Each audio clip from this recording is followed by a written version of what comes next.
கேரள மாநிலம் வைக்கம் அருகே கால்வாயில் கார் கவிழ்ந்ததில் அமல் சூரஜ் என்ற மருத்துவர் பரிதாபமாக உயிரிழந்த சம்பவம் அதிர்ச்சியை ஏற்படுத்தியது. கால்வாயில் கார் மூழ்கி இருந்ததை கண்ட மக்கள் போலீசாருக்கு தகவல் தெரிவித்தனர். போலீசார் சோதனை செய்ததில் காரில் ஒருவர் இறந்து கிடந்தது தெரியவந்தது.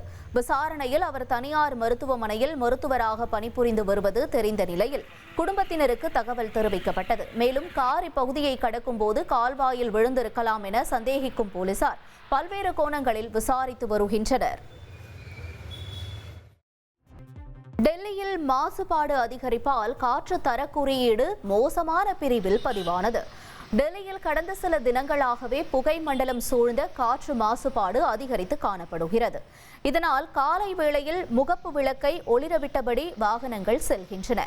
இந்தியா கேட் பகுதியில் 218 மற்றும் அக்ஷர்தாமில் 269 என்ற அலகில் காற்று தர குறியீடு மோசமான பிரிவில் பதிவானது. இனி செல்லும் இடமெல்லாம் செய்தி. தந்தி டிவியின் வாட்ஸ்அப் சேனலை ஃபாலோ பண்ணினா செல்ல இருக்கும் இடமெல்லாம் செய்தி.